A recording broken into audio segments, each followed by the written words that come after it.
Bienvenidos a nuestra semana número 4. Estamos ya en la lección 2 de nuestro curso de libros históricos y estamos estudiando lo que es el libro de los reyes. En esta segunda lección de la semana 4, ampliaremos algo sobre el primer libro de los reyes. Vamos a abordar segundo de reyes, pero siempre tratándolo como una unidad. Hablando de los tiempos de Segundo de Reyes, el libro inicia con la llegada de Josafat al reinado, aproximadamente el 872, y termina con Judá en el cautiverio, allá por el año 586 antes de Jesús. El trasfondo histórico del libro es similar al libro 1. La estructura general de los dos libros unidos abarca el reinado de Salomón, los primeros 11 capítulos de Primero de Reyes, la división del reino y la historia paralela de ambos, tanto el reino del norte como el reino del sur, a partir del capítulo 12, y la historia posterior de Judá hasta el cautiverio, ya en el capítulo 17 del segundo libro de Reyes, que nos compete en esta lección 2. En el siguiente slide tenemos el bosquejo general, pero de solo el libro Segundo de Reyes, que habla de la ascensión de Elías y la instalación de Eliseo, la iniciación de Eliseo en el capítulo 2 en adelante, y después Israel y Judá hasta el exilio de Israel en los capítulos 8 al 17 de Segundo de Reyes. Y terminamos a partir del capítulo 18 y hasta el 25, básicamente solo con Judá sola, desde el reinado de Ezequías. Que eso es lo que trata básicamente el libro de Segundo de Reyes. La monarquía dividida, ya estudiamos y estudiaron ustedes la monarquía unida en los libros de Primero y Segundo de Samuel. Y en Primero y Segundo de Reyes se estudia la monarquía dividida. La monarquía dividida, como lo repetimos, inicia desde el capítulo 12 de Primero de Reyes. Dicho hecho, Salomón, por ejemplo, muere, Roboam llega al trono y Roboam sigue algunas políticas económicas parecidas a las de Salomón, aumenta los impuestos, no consigue el consejo de los sabios, sino de sus contemporáneos, pierde 10 tribus, que son las 10 tribus del norte.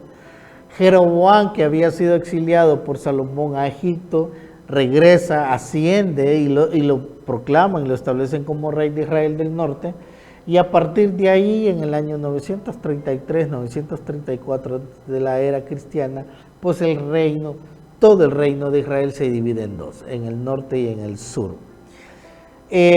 Para evitar, por ejemplo, que los israelitas del norte fueran a adorar a Jerusalén, Jeroboam erigió 2 becerros de oro que los colocó uno en el sur y otro en el norte, y construyó altares y ordenó a los no levitas como sacerdotes.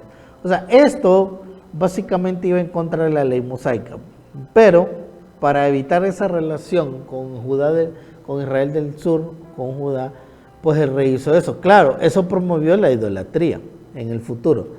2 profetas denunciaron estas acciones de Jeroboam y estas están descritas en los capítulos 13 y 14 de primer libro de Reyes. Durante entonces siguiente slide, durante los reinados de Ocasías y Jehú, Joás y Joacás, el profeta Elías y el profeta Eliseo ejercieron su ejercicio profético o su ministerio profético. Claro, estos profetas no escribieron necesariamente como los profetas escritores en la clase que estudiamos de libros proféticos, llamados en la Biblia hebrea profetas posteriores. Aquí, hablando de temas de la monarquía, el linaje davídico casi se extermina cuando Atalía usurpó el trono. Acuérdense que Atalía es hecha esposa de uno de los hijos de los reyes del sur, y en Segundo de Reyes 11 pues ocurre casi eso. pero se mantuvo. Al contrario, ya en el 722, año 722 antes de Jesús, Israel del norte cae a manos de los asirios, los lleva exiliados y la mayoría de la población es destruida, hecha muerta, cautiva, desaparece el reino. Posteriormente entonces, las políticas de Asiria convierte en vasallo, digamos, a Israel. Israel tiene que luchar con los asirios, porque una de las estrategias de los asirios, bueno, al esparcir a Israel del norte, Asiria trae sus vasallos a mezclarlos y mestizarlos con los que quedaron en la población israelita. Ese mestizaje convierte a lo que nosotros conocemos en el Nuevo Testamento como samaritanos. O sea, esa región es la que nosotros vemos en el Nuevo Testamento como Samaria. Samaria, cómo nace Samaria a través del mestizaje y la mezcla de los que quedaron del reino del norte vivos y otras tribus paganas que Asiria trajo para repoblar ese territorio. En resumen, la destrucción de Israel está en Segundo de Reyes, capítulo 17. Y ahí están los acontecimientos por qué Israel del norte es destruida. Básicamente por la prostitución religiosa, la idolatría, la injusticia social y olvidarse del pacto. Eso es lo que lleva a Israel del norte al exilio y la destrucción total. Y Judá casi destruida en su totalidad, si no es porque Yahvé, el Dios del Antiguo Testamento, el Dios de Israel, el Dios de los padres de los israelitas, de Abraham, Isaac y Jacob, mantiene su promesa del pacto, si no también hubiera sido destruida Israel del sur. En los capítulos 18 al 25 de Segundo de Reyes se narra Judá sola hasta el exilio babilónico entre el 606 y el 587 antes de Jesús. El resto del libro registra el reinado de 8 reyes de Judá. 2 de los reyes eran buenos, o sea que 6 fueron malos. Los rescatables aquí fueron Ezequías y Josías. Ellos quitaron los lugares altos, los lugares de adoración pagana que tanto en el reino del norte como en el reino del sur había, pero hicieron alianzas con el nuevo poder llamado Babilonia y creo que eso termina de llevarlos al exilio. Josías instituyó, por ejemplo, una reforma, la famosa reforma de Josías, según el libro de la ley, que se encontró, algunos eruditos dicen que encontró el Deuteronomio, capítulos 22 y 23 de Segundo de Reyes, y empezó a seguir instruyendo al pueblo en la ley. Se llevó a cabo, por ejemplo, una renovación al pacto, como en los tiempos de Moisés y Josué. Sin embargo, todo esto no aplacó la ira y al final Judá fue al exilio. Porque la situación política, la situación social, la espiritual, se degeneró en Israel, en Judá, en Jerusalén, a tal grado que Israel del sur fue llevada al exilio. Ya estamos hablando del final del libro de Segundo de Reyes, entre los años 605 y 586, los babilonios derrotaron a Judá y los llevaron al exilio en 3 partes. Y durante esos años, estamos hablando casi 20 años,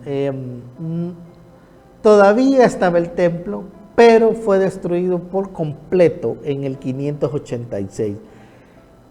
Jerusalén fue quemada, la destruyeron y los judíos fueron llevados al exilio. La política de Babilonia era llevar vasallos para tenerlos controlados y cerca y vigilarlos desde ahí. Reyes termina con una nota positiva, la liberación de Joaquín de la cárcel, capítulo 25, versículos 27 al 30. Aunque ya estaba dicha la profecía que los judíos iban a ir al exilio, iban a retornar. Jeremías e Isaías hablan de ello. ¿Cuál es el mensaje de Reyes? ¿Cuál es el mensaje de fondo de esta narración histórica? Pues 2 aspectos importantes. La sobrevivencia y la fe de la dinastía davídica y el templo de Jerusalén, el lugar donde iba a habitar Yahvé. Al final de Reyes, la dinastía es rota y el templo es destruido. Fíjense, interesante, tanto 1 y 2 de Reyes se concentran en la dinastía davídica y el templo, sobre todo los últimos capítulos de 2 de Reyes. Pero el final de este libro habla de la destrucción de ese templo y el rompimiento de la dinastía, que en el capítulo 7 de 2 de Samuel Dios le había prometido una perpetuidad en el trono a David, pero ahí es rota en el cautiverio. Entonces Reyes explica que Dios no falló en cumplir con sus promesas, sino que el pueblo falló al incumplir la ley, a romper el pacto y no a vivir como el libro de la ley mandaba, sino a vivir como las otras naciones paganas, bajo idolatría e injusticia social. O sea, eso hay detrás en esta historia didáctica de primero y segundo de Reyes. Siguiendo con el mensaje, es decir, Dios fue aquí completamente fiel a sus promesas, porque lo que castigaba era la desobediencia. Ahora, el mensaje para el pueblo en el exilio, ¿qué fue? Seguir confiando en Dios porque Él sigue siendo fiel, a pesar de que nosotros somos infieles. El libro termina, como les digo, con una nota de esperanza, con el tema de Joaquín, indicando que Dios había sido fiel a la promesa y al pacto hecho con David, que se cumple con el venimiento del Mesías en el Nuevo Testamento.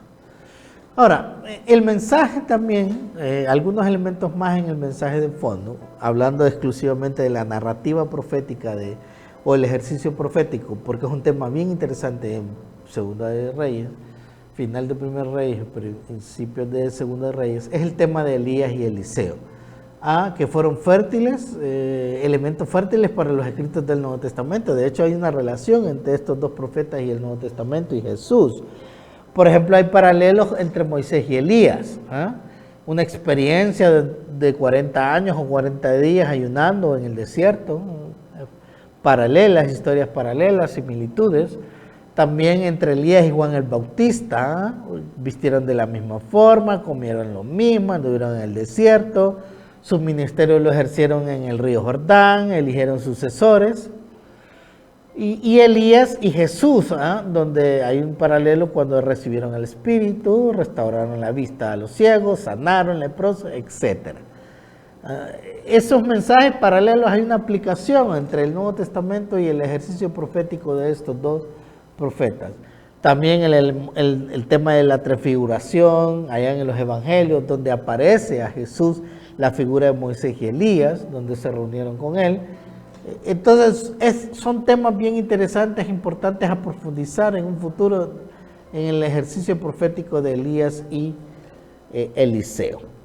Ahora, una comparación con los dos libros. En la lección anterior vimos una comparación de ambos libros con Crónicas, pero aquí una comparación del primer libro de Reyes y el segundo libro de Reyes. Bien, primer libro de Reyes, ¿con quién inicia?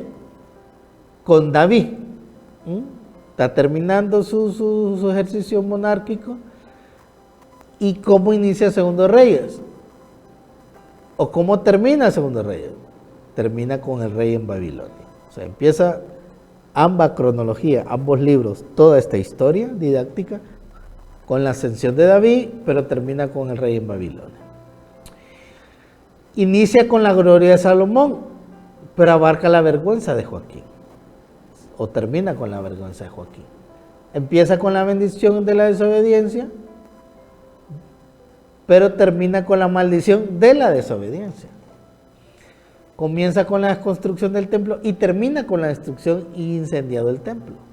Estamos hablando de Primero y Segundo de Reyes. ¿Cómo inicia el Primer Reyes? ¿Cómo termina el Segundo de Reyes? Habla sobre Elías, muestra la división del reino, pero muestra el colapso y la caída del último reino, del que quedaba en pie. Muestra un Dios muy paciente, pero también muestra que la paciencia de Dios no dura en este sentido y castiga al pueblo pecador. Habla sobre Elías, Primero Reyes, y habla sobre Eliseo, Segunda de Reyes.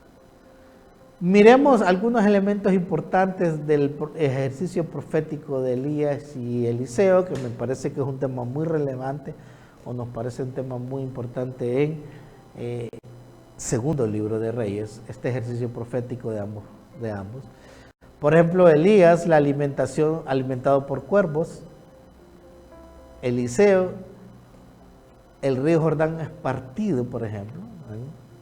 La multiplicación de la comida de la viuda. En cambio, Eliseo habla de fuentes de Jericó purificadas.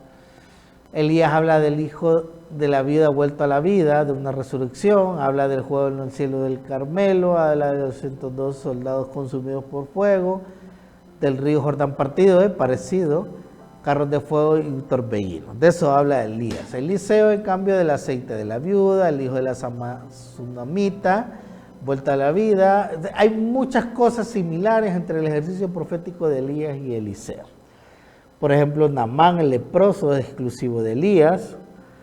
La hacha flotante es exclusivo de Elías también. La escuela, al parecer, se funda en la escuela profética con Elías y Eliseo.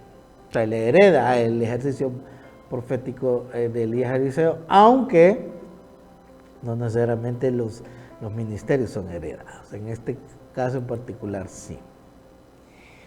Otro tema relevante en el libro de Reyes, los dos libros de Reyes, es el tema de la idolatría. Por ejemplo, en la Biblia se mencionan deidades palestinas y deidades babilónicas, mesopotámicas. Hablando de las deidades palestinas, por ejemplo, Israel se vuelve a Baal, a Astare, a Quemos, a Moloc, a Dagón, a la reina del cielo. Por ejemplo, que también puede ser Astare o Ishtar o Anat. Estos dioses cananeos, Israel los viene adorando desde la época de Josué y los jueces. Y todavía lo sigue arrastrando en la época de la monarquía unida y dividida. Eso lleva al exilio a Judá y ahí a destrucción a Jerusalén, el tema de la idolatría. Ahí hay un cuadro y ahí están qué representa o qué posición tiene en el Partenón pagano estos dioses y las referencias bíblicas. También tenemos un cuadro de las deidades mesopotámicas. Israel también adora a los dioses babilónicos y sumerios. A Tamuz, el dios joven de la tormenta, a Nebo, a Bel, pero sobre todo a Marduk. Marduk es el equivalente a Yahvé en la mitología babilónica y sobre todo en la época del exilio babilónico. Los judíos aprenden a adorar a Marduk cuando están exiliados. De hecho, Marduk en la mitología babilónica, él es el creador de todo también, y es el único Dios, por cierto. Hay una especie de paralelismo entre Yahvé y Marduk, porque Marduk es el Dios creador de todo y es el único Dios, y Yahvé igual, solo que aquellos dioses paganos. Entonces, Israel adora a estos dioses también, y se refleja. Por ejemplo, cuando Manasés dice que adora a todos los reinos de los cielos, a todas las deidades de las estrellas, mata a su hijo en sacrificio. Bueno, todo eso lleva a Israel a ser destruido, porque ellos aprenden a adorar a estos dioses. Bien, estamos llegando ya al final de esta lección, o llegamos al final de la lección 2 de la semana 4, todavía nos hace falta una lección más para terminar esta semana, y hemos estado estudiando el libro de los reyes, tanto el primer libro como el segundo libro, que en el canon hebreo es un solo libro, pero en el canon griego y en la de las actuales Biblias son 2 libros, que abarca básicamente el reinado de Salomón, los reinados paralelos tanto del sur como del norte, y termina exclusivamente con el reinado del sur, su decadencia y posteriormente su destrucción. Esperamos que haya sido de mucho aprendizaje, mucha bendición, y hemos aprendido muchas cosas del libro de los reyes. Bendiciones.